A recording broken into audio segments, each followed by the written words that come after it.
Hey guys, welcome back to my channel. I know it's been a while, but I've kind of been like on a crazy break, and if you've already read the title, of course you know why.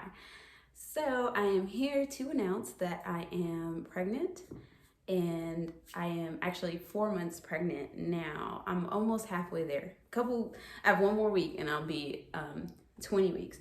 So I've been exhausted and going through the motions. And so I decided to use Mother's Day as the opportunity to announce to you guys. So happy Mother's Day to all the moms out there and the grandmas and anyone performing in the mom role. Happy Mother's Day to you. And so for the next 5 months or so, we will be doing maternity patterns. I plan on wearing maternity clothes for maybe a couple months after I give birth, just because I do allow my body to naturally go back to the way that it's supposed to be. The first time around, I wasn't in the gym. In fact, I haven't been to the gym since I was pregnant last time. Like, I was going to the gym up until I gave birth, like the day of I was working out, and I literally have not been back to a gym in 2 years.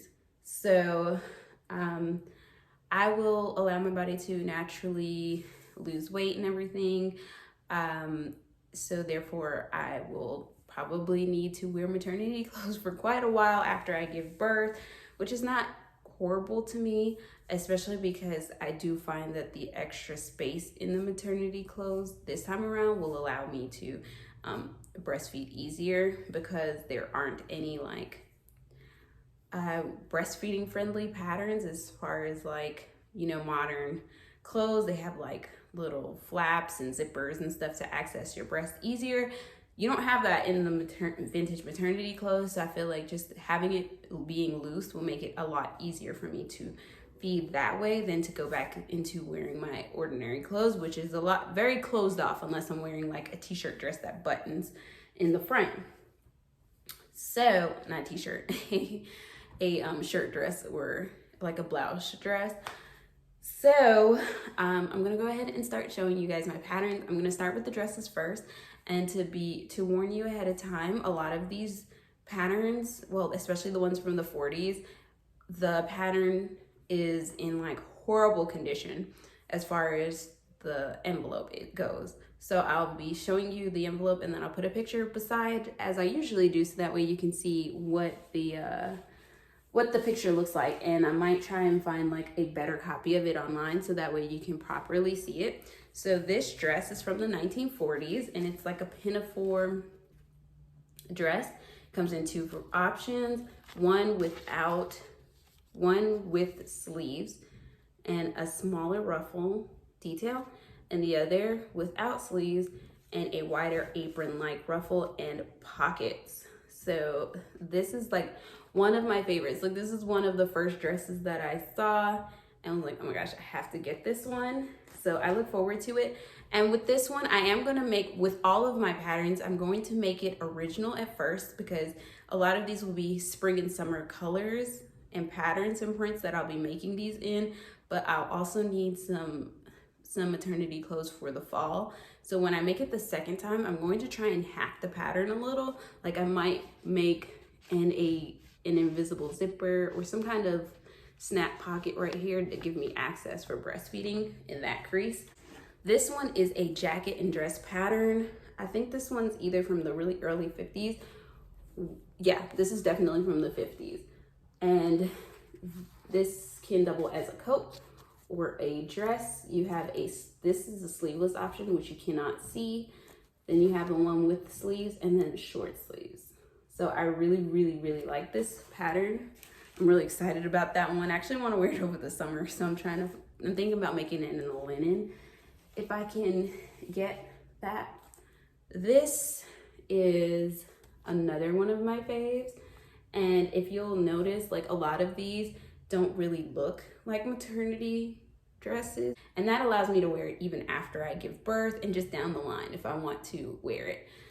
So this one is a short sleeves and a long sleeve option, and there's basically a lot of, I think, they put pleating in the waist of these dresses, so that way they open up on the sides and give you a little bit more room for your growing stomach. So this is another one of my favorites, definitely 1940s, very classy. I figured this would make a very nice dress outfit or special occasion outfit because it does look so classy and elegant. We have this one, another one of my favorite dresses from the 1940s. Comes with a jacket pattern. I really look forward to making just the dress right now, and I'll probably do like a full suit option for the fall. But for now, I'm definitely going to do this dress option. So those are my dresses. Let's move on to my skirt pattern. So this is my skirt pattern. This one comes in 3 lengths.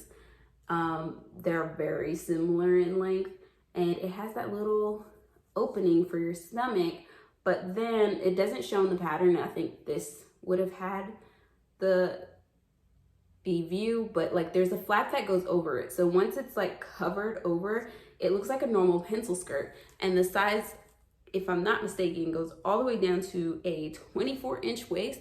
So it expands with my stomach, and then when I give birth, I can still wear it at my 24-inch waist or whatever waist I end up with afterwards, and it'll look like an ordinary skirt. And this one's from this is either a 60s or 70s pattern, and this is like a ordinary smock dress pattern. I feel as though you could get this in a modern fashion today, and I'm not sure that I'm going to make this dress just because this isn't my typical fashion, but I might. This actually came in a lot on eBay, so it just came with the other patterns that I wanted. And it's not an ugly dress. I really like it, but to me, it doesn't scream anything particularly special. And this is one of my sets. This is a simplicity pattern. In the description box below, I'm gonna have all of the information about each of these patterns. So the pattern number and the brand that it is. And this is a simplicity pattern. I bought it for this view, but because it's so hard to get like a large single cut fabric right now, I don't have fabric for it, but I did go ahead and start making this view, which is the sleeveless option, and I'll have some shorts to go with it. I'm not really a shorts girl, but shorts seem to be a lot easier, like they require less fabric, and since I'm not going to and from the fabric shop, I'm just trying to use as much as what I have. Next is this blouse pattern.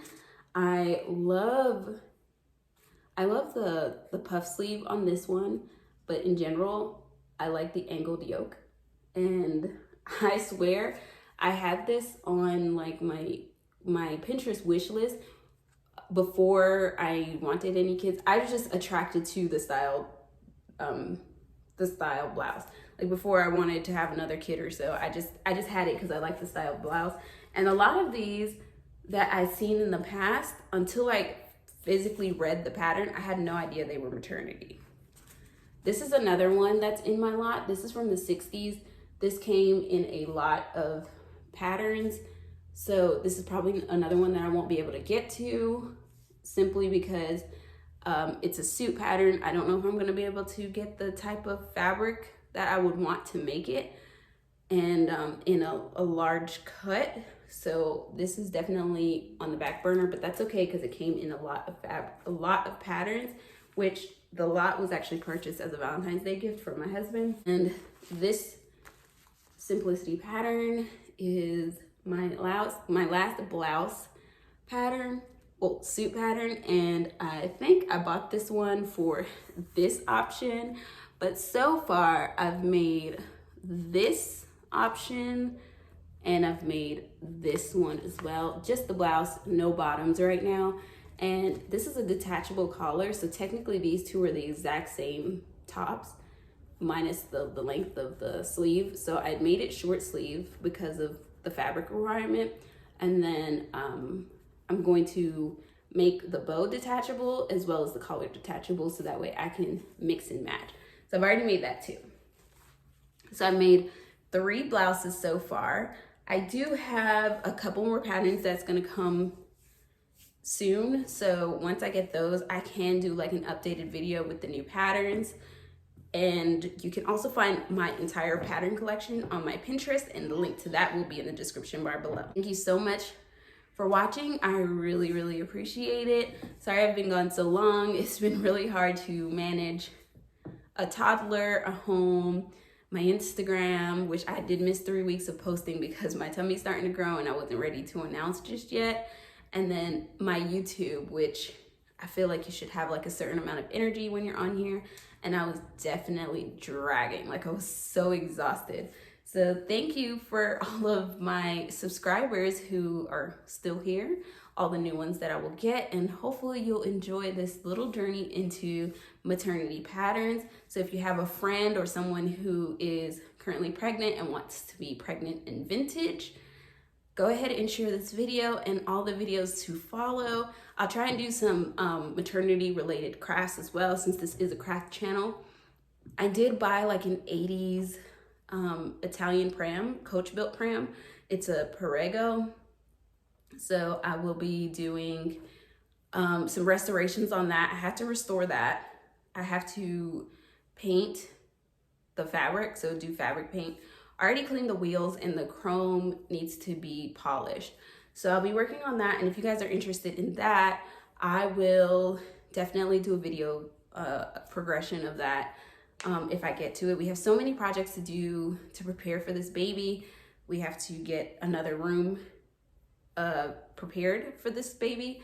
We also have to build me a sewing room in our basement. So there's a lot to do in a teeny tiny amount of time. So hopefully I can keep up with it all. But again, please like and subscribe, and I will see you in my next video. Don't forget to follow me on Instagram, because I am definitely more active on my Instagram than anything, because it's so easy to just post stuff in my stories. So see you guys next time. Bye.